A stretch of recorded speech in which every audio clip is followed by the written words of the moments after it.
munaasabadan oo lagu daahfuriyay talaalka sambabka xoolaha gaar ahaan ariga oo ay soo qaban qaabisay wasaaradda xanaanada xoolaha dhirta iyo daaqa dawlad goboleedka Hirshabeelle oo kaashanaysa maamulka degmada Warshiiq ayaa lagu qabtay xarunta degmada Warshiiq ee gobolka Shabeellaha Dhexe. munaasabada ayaa waxaa ka soo qayb galay maamulka degmada Warshiiq, wasiirka xanaanada xoolaha dhirta iyo daaqa ee maamulka Hirshabeelle, wasiirka wasaaradda kalluumaysiga kheyraadka badda ee maamulkaasi, bulshada ku nool degmada Warshiiq iyo marti sharaf kale.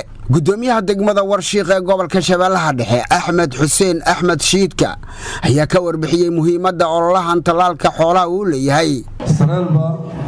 markaan soo dhawaaqay waxay ka shaqeysaa 4 gobol sida arkaysan qoraalka Hirshabeelle ayaa muxuu ahay maanta eber waxaan ku sameyn jirnay heer gobol laakiin maanta caawa waxaan ku fulinaynaa heer state. mudana wasiir ku soo dhawaaw Warshiiq. wasiirka kalluumaysiga iyo kheyraadka badda dawlad goboleedka Hirshabeelle Cabdullaahi Macalin Muusaf ayaa u mahad celiyay maamulka degmada Warshiiq iyo wasaaradda xanaanada xoolaha dhirta iyo daaqa howlaha caafimaad ee lagu dardargelinayo talaalka xoolaha Soomaaliyeed. wasaaradda kalluumaysiga caawa waa soo qaaday waxaan bilaabi doonaa dadku waxa la sameeyaa meelaha kale xoolaha sidii laakiin waxaan rabaa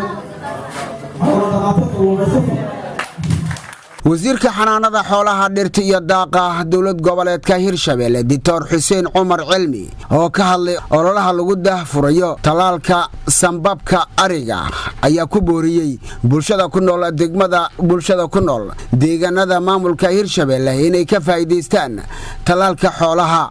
kan marka wuxuu ahaa barnaamij oo loogu talagalay in ariga sida ircadka laga talaalo cudurka ku dhaca sambabka. waagii hore waxaa maqli jiray sambab ku dil in dadka la dhaho kale dabcan waa cudur aad u dhib badan. marka cudurkaas ayaa laga talaalay. waxaa marka wasaaradda ay dadaal dheer ku bixisay sidii barnaamijkan loo hirgelin lahaa. wasaaradda xanaanada xoolaha dhirta iyo daaqa ee maamul goboleedka Hirshabeelle ayaa muddooyinkanba waday dadaalo ay ku dardargelinayso horumarinta caafimaadka xoolaha. Muuse Cismaan Abtow, telefishinka qaranka Soomaaliyeed, Muqdisho.